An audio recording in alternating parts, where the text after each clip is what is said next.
Di dunia ini bukanlah kesamaan atau keteraturan yang menggerakkan kita untuk maju ke depan, melainkan hal-hal yang bersifat kontradiksi yang nyata.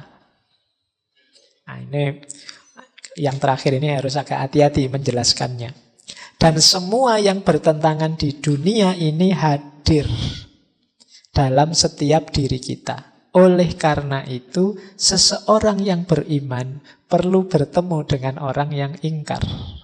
Dan yang ingkar harus mengenal orang yang beriman yang teguh. Sampai masing-masing mencapai tahap paripurna. Keimanan merupakan proses bertahap yang memerlukan lawannya, yaitu kekufuran atau ketidakpercayaan. Untuk tahu sesuatu itu baik kan kamu harus tahu batas buruknya di mana. Ini namanya dialektika. Karena tidak mungkin semua orang baik atau semua orang kufur. Ini masing-masing orang ini saling jadi cermin seperti tadi.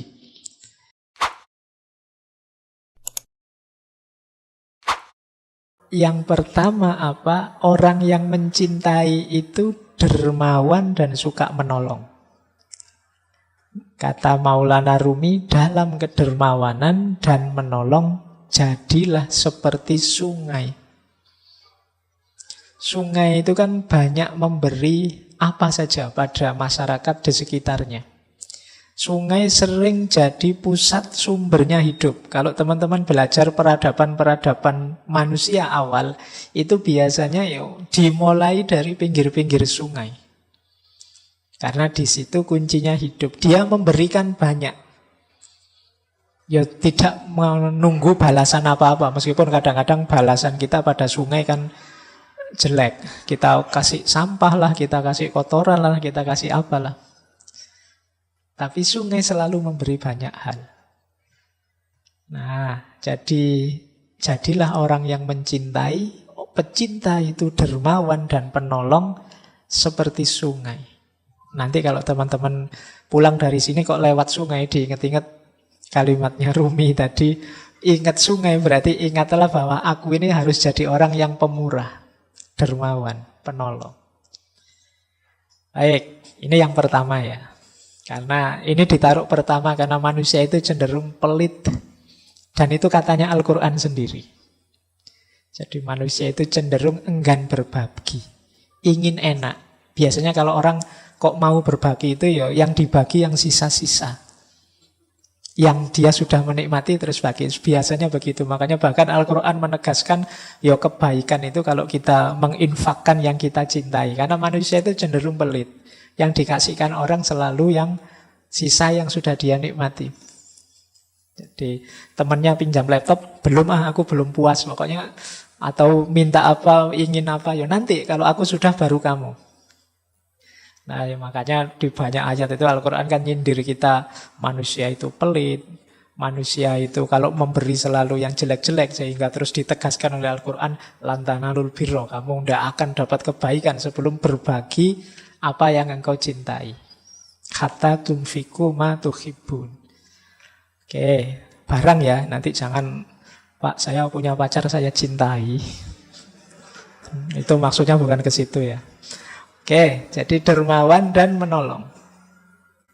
Yang kedua, dalam ketulusan dan kebaikan, jadilah seperti matahari. Matahari itu kan memberikan cahayanya, terangnya pada siapa saja. Tidak milih-milih. Di mana saja siapapun diberi. Orang tulus itu begitu. Kalau tulus kok milih-milih itu biasanya bukan tulus, tapi pamrih. Pak, saya ikhlas Pak memberi teman saya yang ini, yang ini. Yang itu kok tidak diberi. Dia sering menyakiti hati saya kok. Berarti ini sebenarnya tidak tulus. Kamu milih kok. Yang menyenangkan kamu beri. Yang tidak menyenangkan tidak kamu beri. Jadilah seperti matahari. Siapapun diberi.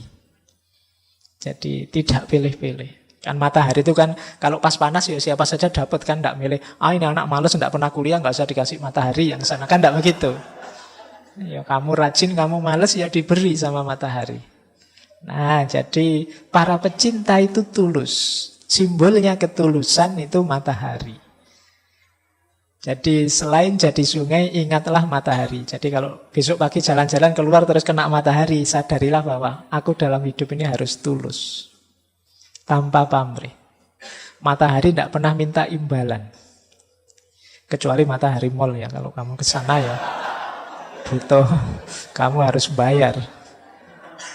Baik, jadi pecinta ciri keduanya tulus. Ciri ketiga, pecinta itu memaafkan. Dalam memaafkan, jadilah seperti malam. Malam itu maksudnya gelap, pekat. Sudah tidak ada apa-apa, tidak lihat apa-apa lagi. Jadi kalau kita sudah memaafkan orang, ya sudah. Anggap semuanya sudah tidak kelihatan. Jadi anggap semuanya sudah lenyap. Kayak kalau malam itu kita sudah tidak bisa lihat apa-apa lagi sudah. Nah, tidak boleh ada sisanya apapun. Pekat seperti malam. Kan sering kita itu memaafkan tapi ingin sedikit-sedikit membalas dendam. Sehingga, sekarang saya maafkan tapi titeni saja. Nanti mesti, itu masih ingin. Sebenarnya belum memaafkan. Saya maafkan sih tapi hukuman Allah tidak akan sama saja. Jadi kalau memaafkan seperti malam, sudah gelap kayak kita mau tidur, lampu mati ya sudah tidak lihat apa-apa, tidak ingat apa-apa lagi, terus tidur. Jadi kalau memaafkan seperti malam. Nanti kalau mau tidur malam hari, sadarilah bahwa wah ini malam ya, aku maafkan siapapun yang punya salah tadi pagi, kemarin dan seterusnya. Nah ini yang ketiga. Jadi pecinta itu pemaaf. Yang keempat, dalam kemarahan, jadilah seperti mayat. Manusia itu yang normal memang kadang-kadang marah. Kadang-kadang tidak berkenan terhadap sesuatu. Tapi begitu kamu sadar sedang marah, jadilah seperti mayat. Mayat itu kan sudah tidak ngapa-ngapain lagi sudah. Berarti apa? Kalau sedang marah berhenti. Jadi jangan ngapa-ngapain. Kalau hadis itu kan kalau kita marah saat berdiri duduklah. Kalau saat duduk marah berbaringlah. Kalau berbaring kok marah wudulah. Bukan gulung-gulung muter-muter enggak. Jadi kalau berbaring kok malah wudulah. Sholatlah bila perlu. Jadi jangan memutuskan sesuatu, melakukan sesuatu. Biasanya orang marah itu kalau melakukan sesuatu nanti disesali. Atau pasti tidak bagus. Kalau pas kita sedang marah itu, wah saya ingin melampiaskan marah saya dengan omongan. Omongannya mesti, kan tidak mungkin kalau sedang marah ngomongnya terus halus gitu. Saya ini sedang marah. Jadi kan tidak mungkin begitu. Jadi marah ya marah saja. Boleh tidak saya maki-maki sampean? Sebentar saja. Kan tidak mungkin begitu ya. 1-2 kata saja ya, biar saya lega. Boleh ya gitu. Oke, jadi tidak kalau sedang marah, yuk jadi kayak mayat. Jadi yuk diam dulu, tidak usah apa-apa dulu. Nanti kalau tekanan darahnya sudah turun, situasinya sudah longgar, nyaman, itu baru memutuskan sesuatu, melakukan sesuatu. Termasuk pada siapapun yang kita cintai. Jadi kadang-kadang kita tidak cocok, rame, gegeran, marah dengan yang kita cintai. Mungkin saudara kita, anak kita, siapa saja, yuk ketika sedang marah, narik diri dulu. Nanti saja ngomongnya, nanti saja melakukan sesuatu.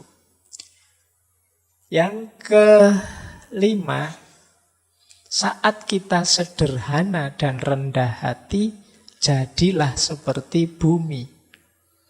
Jadi pecinta itu sederhana. Sederhana itu maksudnya apa adanya. Tidak dibuat-buat. Jadi, ya inilah aku apa adanya. Inilah levelku, inilah kenyataan diriku. Itu namanya kesederhanaan. Jadi kesederhanaan itu bukan kok dimiskin-miskinkan atau enggak. Biasa saja, sesuai situasimu, sesuai kondisimu. Tidak berlebihan. Nah kondisi ini kalau di Maulana Rumi, jadilah seperti bumi. Bumi itu kan sangat rendah hati, sangat sederhana. Tidak pernah gaya. Di dalam dirinya ada kandungan luar biasa, mungkin kandungan emas, logam, macam-macam. Tapi kan bumi tidak pernah sombong, tidak pernah pamer. Dia rendah hati, diinjak-injak. tiap hari kita mewarnainya dengan angkara murka, dia tetap teguh sebagai dirinya. Itu bumi. Jadi mari belajar dari bumi. Kalau kita jalan di atas bumi, sadarilah kasihan sekali ya bumi ini. Kita warnai dia dengan macam-macam. Bumi itu kita lempari dengan sampah dan kotoran, tapi yang diberikan kan tumbuh-tumbuhan, makanan, dan lain sebagainya. Nah, jadi orang yang sederhana dan rendah hati. Bumi tidak pernah komplain, tidak pernah demo, tidak pernah mengeluh terhadap segala kelakuan kita. Dia selalu memberikan yang terbaik yang bisa dia berikan untuk kita. Selanjutnya, toleran. Para pecinta itu toleran. Simbolnya apa? Laut. Laut itu kan dia menampung apa saja. Karena dia luas, maka apa saja bisa masuk. Baik itu yang indah-indah, yang kotor-kotor, semuanya masuk, ditampung oleh laut. Sungai itu kan membawa apa saja, ya terakhirnya di laut. Aliran apa saja, ya finalnya di laut. Jadilah toleran. Toleran itu terbuka menerima apa saja sebagaimana laut. Jadi laut itu kan simbol kelonggaran, kelegaan, keluasan. Kalau teman-teman sedang jenuh, suntuk, itu kan biasanya terus jalan-jalan ke laut kan rasanya lapang, longgar. Ketika kita melihat laut. Nah, jadi ini simbol toleransi. Berarti kalau nanti ada konflik, marah-marah, wah ini berarti sedang sempit. Kurang piknik, ayo jalan-jalan ke laut. Biar longgar hatinya. Biar terasa bahwa kita ini kecil, bahwa kita ini sempit, tidak luas. Ngapain sih gegeran segala. Nah, yang terakhir, kuncinya di yang terakhir ini. Jangan melihat keluar, lihatlah ke dalam diri. Jadilah engkau apa adanya. Jadi para pecinta, sadari dirimu, bermainlah peran sebagai dirimu sendiri apa adanya. Jangan terlalu banyak acting, jangan terlalu banyak gaya, nanti malah menyusahkan. Sadari hakikat dirimu dan perankan peranmu apa adanya. Jadilah engkau apa adanya. Kita itu sering ngundang masalah sendiri karena kita tidak jadi apa adanya. Kalau hari ini mungkin pakai istilah pencitraan. Sudah terlanjur mencitrakan diri misalnya sebagai anak soleh misalnya. Sudah terlanjur bilang, oh saya itu soleh, saya itu. Itu kan terus jadi beban. Akhirnya kamu di depan orang tiap hari harus acting jadi orang soleh. Itu kan berat. Nanti ada apa-apa dikit, subhanallah, alhamdulillah. Ayo, yo kalau soleh ya soleh saja. Nggak usah pakai acting berlebihan, sesuai dengan situasimu apa adanya. Jadi para pecinta itu apa adanya. Banyak ikatan cinta bubar karena para pecintanya tidak apa adanya. Kan banyak itu yang kalau pacaran itu begitu sayangnya, begitu nikah dapat 1 bulan, begitu menyesalnya dia, kok tidak kayak dulu ya. Jadi sudah beda antara dulu dan sekarang. Kemungkinan dulunya terlalu banyak pencitraan. Akhirnya sekarang menyesal. Walah ternyata aslinya gini. Tidak sama dengan dulu. Ya, kamu tidak apa adanya. Baik, ini 7 nasihat untuk para pecinta. Kalau kita nanti bersahabat, jadilah sahabat yang dermawan, penolong. Sahabat yang baik dan tulus, yang mudah memaafkan, yang kalau marah tidak melakukan sesuatu yang nantinya disekali, yang sederhana, rendah hati, toleran, dan apa adanya. Kalau ada teman karakternya begini akan menyenangkan. Ajaklah teman yang seperti ini jadi rekan perjalanan untuk mendekat pada Allah. Ini yang dilakukan oleh beliau berdua, Maulana Rumi dan Syekh Syamsuddin At-Tabrizi. Baik, kita mulai. Malam hari ini saya membawa 7 nasihat dari Rumi dan 7 nasihat dari Syekh Syamsuddin Tabrizi. Yang pertama, dari Rumi. Wah, ini tulisannya jadi kecil. Ini kompatibilitasnya laptop ini ya. Baik. Yang pertama, teman-teman saya tidak tahu bisa membaca apa enggak kalau sekecil itu. Karena PowerPoint itu kalau tulisannya terlalu kecil, kehilangan power, kehilangan poin. Iya, cilik-cilik, macamnya susah. Jadi kata Rumi, aku mencintai teman-temanku tidak dengan hati atau pikiranku. Untuk berjaga-jaga. Kenapa? Karena kalau hati... Baik, saya lanjutkan. Kedengaran kah yang belakang? Enggak. Oke, harus dipegangi, minta disayang-sayang. Ya, kalau dikasih jarak dia enggak mau. Baik, kata Rumi, aku mencintai teman-temanku tidak dengan hati atau pikiranku. Untuk berjaga-jaga. Karena hati bisa berhenti. Karena pikiran bisa lupa. Aku mencintai mereka dengan segenap jiwa. Karena jiwa tidak pernah mati atau lupa. Jadi sumber cinta kita jangan hanya hati. Jangan hanya pikiran. Bukan berarti Pak, berarti kalau mencintai tidak pakai pikiran, tidak pakai hati. Bukan begitu maksudnya. Jangan hanya itu berarti jangan berhenti di situ. Karena kalau pakai hati saja bisa berhenti. Bisa berhenti itu bukan maksudnya kena penyakit jantung karena hatinya berhenti. Berhenti itu hati itu bolak-balik. Hati itu kadang-kadang sekarang senengnya luar biasa, besok bencinya luar biasa. Kalau pakai hati masih bisa iya dan tidak. Ketika kita mencintai. Apalagi pakai pikiran. Pikiran bisa lupa. Kalau pas berdua, wah aku sayang sekali padamu. Nanti keluar ada yang lebih cakep, lupa dengan kalimat yang tadi. Pikiran bisa lupa. Jadi ya lupa itu kita kan mudah terlena, akal itu mudah terdistraksi. Maka cintailah dengan jiwa. Jadi mencintai dengan jiwa itu mudahnya kita melihat hakikat terdalam dari seseorang. Manusia itu siapapun dia, di level terdalamnya, di situ ada ruhnya Allah. Wa nafakha fihi min ruhi. Yang di situ ada citranya Allah. Jadi pertemuannya tidak hanya pertemuan dua akal, tidak hanya pertemuan dua hati, tapi juga pertemuan dua jiwa. Makanya dalam bahasa Inggris istilahnya soulmate. Belahan jiwa, tidak sekedar belahan hati. Apalagi belahan pikiran. Tidak. Jadi jiwaku yang kalau dasarnya jiwa mesti bersatu terus, mesti nyambung terus. Karena di level jiwa kita satu. Di level pikiran kita bisa beda-beda. Wong pikiran itu macam-macam. Hati juga bisa beda-beda. Passion, selera bisa beda-beda. Apalagi level fisik. Tapi begitu kita masuk di level jiwa, itu kita pasti hakikatnya satu. Di level ruh itu kita satu jenis, sama semua. Meskipun banyak orang yang mengabaikan sisi dalam rohaninya, sehingga kelakuannya hanya didasarkan pada yang fisik-fisik. Maka mari mencintai apapun dan siapapun tadi di level terdalamnya. Jadi kalau sudah level terdalam itu seragam. Sama. Kalau fisik itu bisa beda-beda. Ada cakep, ada jelek, dan lain sebagainya.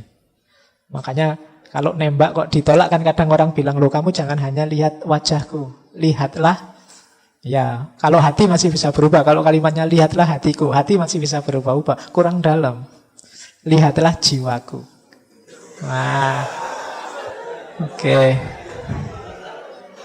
Baik. Nah, kalau jiwa itu sudah relatif seragam. Semuanya citranya Allah dalam diri kita. Ini yang jadi penciri pembeda manusia dengan manusia yang manusia dengan semua yang bukan manusia.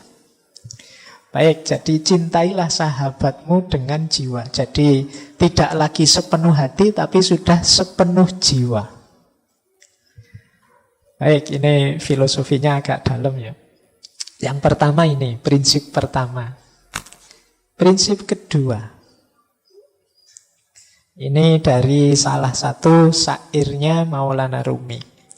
Temukanlah seorang teman yang mau memaklumimu dengan kesabaran. Seperti menguji esensi dari dupa yang terbaik dengan meletakkannya di perapian. Minumlah semangkok racun yang disuguhkan oleh temanmu saat dipenuhi dengan cinta dan kasih sayang. Melangkahlah ke api menyala seperti Nabi terpilih. Nabi yang melangkah ke tengah api menyala ya Nabi Ibrahim. Rahasia cinta akan mengubah api menyala menjadi taman yang indah. Bertabur bunga-bunga merekah, mawar, tetumbuhan air dan willow bertebaran dan menaburimu. Seorang teman sejati dapat meliputimu seperti Tuhan di hadapan alam. Yang pertama, temukan seorang teman yang mau memaklumimu dengan kesabaran. Menurut saya ini kuncinya persahabatan bisa langgeng adalah pemakluman. Jadi pemakluman itu sebenarnya hakikatnya adalah kesediaan untuk menerima apapun situasinya. Makanya kan banyak kalau istilah ada apa gitu, ada kalimat harap maklum. Harap maklum itu mungkin sesuatu yang tidak menyenangkan tapi mohon dimaklumi. Nah, misalnya ini mikrofonnya agak error ya, harap maklum. Nah, ini mungkin tidak seperti yang diharapkan, tapi tolonglah mengerti. Ini kalau sahabat mesti bisa. Yang sulit untuk memaklumi pasti bukan sahabat. Ya sebenarnya aku harus bayar utang sekarang, tapi kok ya belum ada ya, harap maklum. Nah, ini yang terus-terusan yang jengkeli. Jadi, ini kunci persahabatan. Jadi memaklumi dengan kesabaran. Bisa menerima apa adanya kita, apapun situasinya. Yang kedua, sahabat itu tangguh. Tidak mudah luntur, tidak mudah bubar karena ujian, goncangan, cobaan. Seperti dupa yang dilempar di perapian. Jadi untuk menguji dupa itu kan dibakar. Baik tidaknya dupa itu kelihatan saat dibakar. Persahabatan juga begitu. Tangguh tidaknya kelihatan saat ada masalah, saat ada ujian. Jadi ciri kedua itu, orang yang bersahabat itu biasanya ya tidak masalah. Meskipun seperti apapun engkau memberiku masalah, aku terima. Berarti ini sahabat yang sejati. Bahkan minumlah semangkok racun yang disuguhkan oleh temanmu, meskipun itu racun tapi disuguhkan dengan penuh kasih sayang. Kalau itu sahabat memberimu racun, silahkan diminum racun ini. Aku menyuguhkannya dengan penuh hormat dan kasih sayang. Itu kalau sahabat diminum. Jadi maksudnya itu ya, mungkin teman kita ini membawa masalah saja, membawa problem saja. Aduh, sejak berteman denganmu bangkrut aku misalnya. Sejak dekat denganmu kacau hidupku. Tapi kalau memang sahabat sejati tidak masalah. Wong sudah ikrar, kita deklarasi susah senang bersama. Meskipun harus minum semangkok racun, tidak masalah. Jadi Maulana Rumi itu ya sering mengalami hal-hal pahit berdua sama Syekh Syamsul Tabriz. Bahkan Syekh Syamsul Tabriz sampai pernah diusir, sampai pernah menghilang. Karena murid-muridnya tidak suka dengan Syekh Syamsul Tabriz yang sangat dekat dengan Rumi. Iri dia, kok bisa dekat terus dengan guru murid-muridnya Maulana Rumi. Akhirnya Syekh Syamsul Tabriz kabarnya diusir. Bahkan ada yang punya riwayat akhir hidupnya pun ada yang bilang Syekh Syamsul Tabriz ini dibunuh. Di beberapa versi ada bilang begitu. Jadi ini ujian persahabatan. Sampai Maulana Rumi sampai lahir tarian yang sangat terkenal, Darwis berputar, itu kan saking rindunya berpisah dengan Syekh Syamsul Tabriz. Baik, jadi ini semacam sahabat yang membawa kepahitan. Tapi kalau memang sahabat, ya kepahitan akan semakin mempererat persahabatan. Nah, justru kesulitan dalam persahabatan akan mendatangkan kebahagiaan. Seperti hidup di taman yang indah, meskipun di tengah api. Nabi Ibrahim mantap sekali melangkah ke tengah api karena dia yakin dengan cintanya kepada Allah. Akhirnya api menjadi taman yang indah. Ini kemantapan level Nabi ya. Tidak bisa ditiru. Jangan nekat nanti. Saya cinta sekali Pak, saya siap. Tidak, jangan nekat ya. Termasuk yang akan datang ini sebentar lagi kan kurban. Oh itu ketulusan level Nabi. Jangan dicoba, Pak tadi malam saya mimpi nyembelih teman saya. Tidak bisa begitu, itu levelnya beda. Kan di Quran ada Pak. Iya, yang memahaminya tidak begitu. Makanya membaca Al-Quran itu ya harus ngerti ilmunya. Jangan dipotong dalilnya. Pak, saya mengalami seperti Nabi Ibrahim Pak. Mimpi menyembelih, lah sojo. Kamu salah memahaminya. Cara menarik maknanya tidak begitu. Baik, nah persahabatan ilustrasinya seperti Nabi Ibrahim yang melangkah ke dalam api. Dan buahnya, kata Rumi, pasti taman yang indah. Meskipun dari luar kelihatannya api. Berkorban untuk sahabat itu kan lega, membahagiakan. Alhamdulillah aku bisa menolong sahabatku. Alhamdulillah aku bisa meringankan bebannya. Itu seperti mawar dan tetumbuhan serta bebungahan yang menaburi kita. Yang terakhir, seorang sahabat, teman sejati itu mewarnai hidup kita sebagaimana Allah mewarnai alam semesta ini. Sebagaimana Tuhan di hadapan alam. Jadi kalau kita punya sahabat itu sedikit banyak kita akan diwarnai oleh sahabat kita.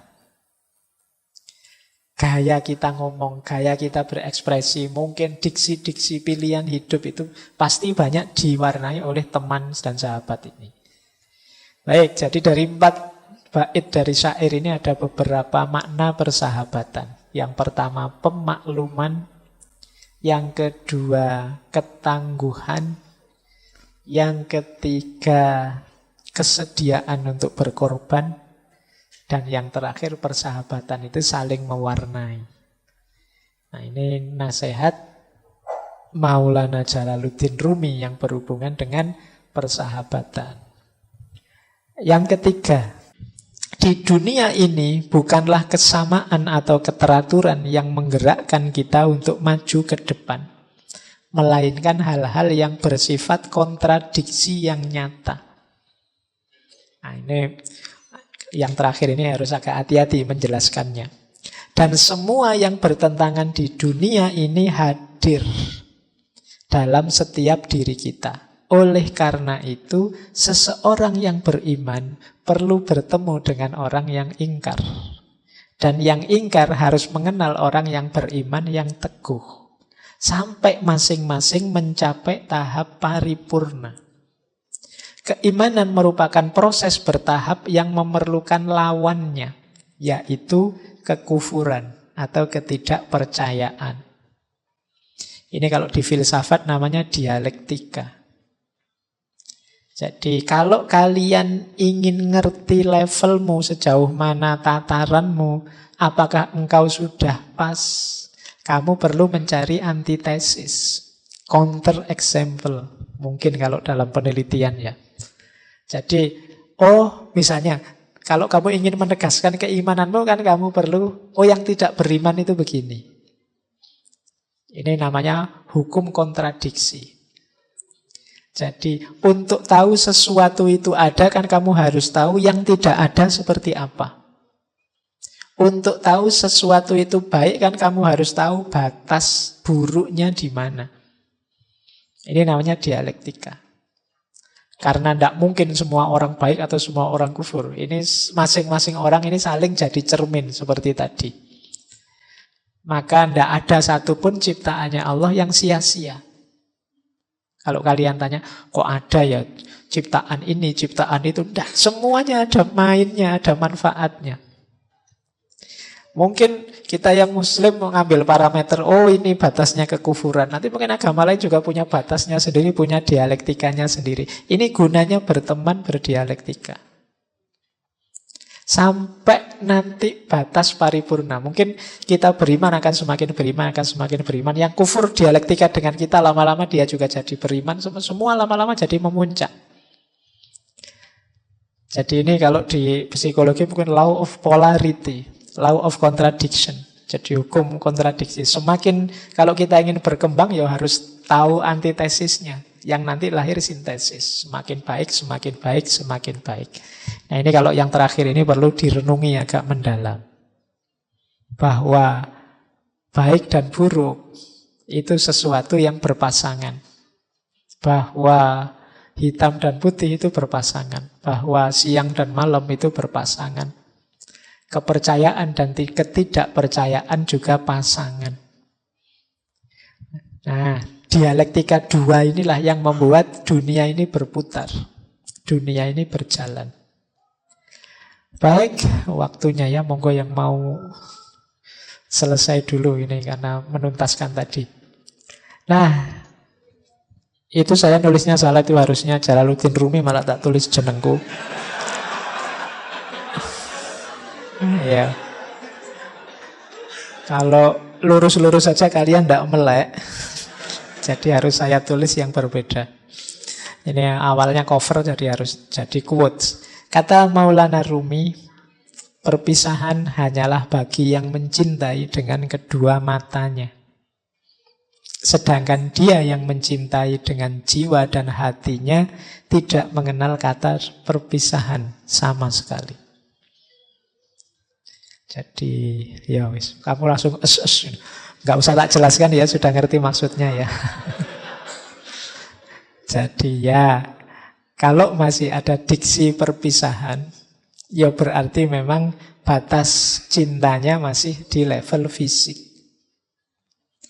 LDR itu kan levelnya fisik. Tapi kalau rasa cinta itu sudah ke level jiwa dan hati, ya tidak ada perpisahan. Karena jiwa dan hati tidak terbatas ruang dan waktu. Tidak mungkin bisa berpisah. Kalau engkau sudah hadir di hatiku, dia masih ada di sini atau tidak kan tergantung aku. Meskipun engkau kawin dengan orang lain atau macam-macam, masih ada di hatiku kan. Tidak mungkin bisa hilang. Jadi perpisahan itu ya level fisik yang bisa. Kalau level jiwa dan hati sebenarnya tidak mengenal kata perpisahan. Apa bisa misalnya kalian, aku akan membuangmu dari pikiranku? Tidak bisa. Kecuali amnesia. Ya tetap akan ingat. Tidak mungkin tidak. Oh kita masih waras. Maka kata Rumi, tidaklah. Orang-orang yang saling mencintai, para sahabat yang saling mencintai itu tidak mungkin berpisah. Karena kalau tatarannya persahabatan itu mesti nyambungnya sudah jiwa dan hati. Tidak sekedar fisik. Baik. Terakhir, ada satu puisi yang saya suka. Ini mungkin tidak terlalu relate dengan persahabatan, tapi menurut saya penting. Menjadi manusia itu seperti rumah singgah. Setiap pagi ada yang hadir. Bahagia, kecewa, pahit, pikiran sesaat. Yang datang sebagai tetamu yang tidak diundang. Ucapkanlah selamat datang, sambutlah semuanya. Meskipun jika mereka adalah sekumpulan duka yang menghempaskan rumahmu seisinya. Mereka bisa membersihkanmu menjadi ketercerahan yang baru. Urusi setiap tamu dengan hormat. Pikiran gelap, aib, jahat, terima mereka di ambang pintu sambil tertawa. Suruhlah mereka masuk. Bersyukurlah pada apapun yang datang karena masing-masing dikirimkan dari jauh sebagai penuntun untuk kita. Jadi kita ini, pahamilah diri kita ini seperti rumah singgah.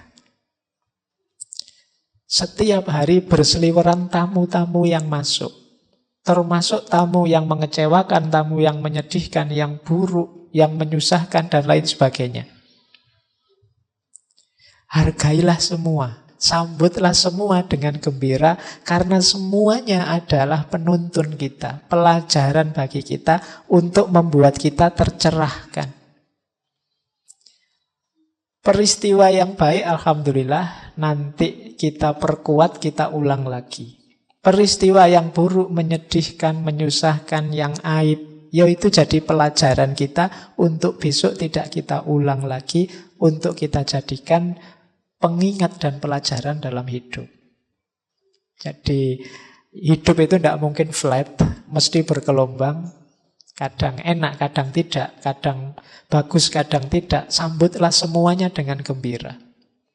Semuanya adalah kendaraan kita untuk jadi lebih baik, untuk melahirkan ketercerahan yang baru. Oh iya Pak, saya kemarin pernah salah ini, tapi sekarang tidak lagi, saya sudah belajar.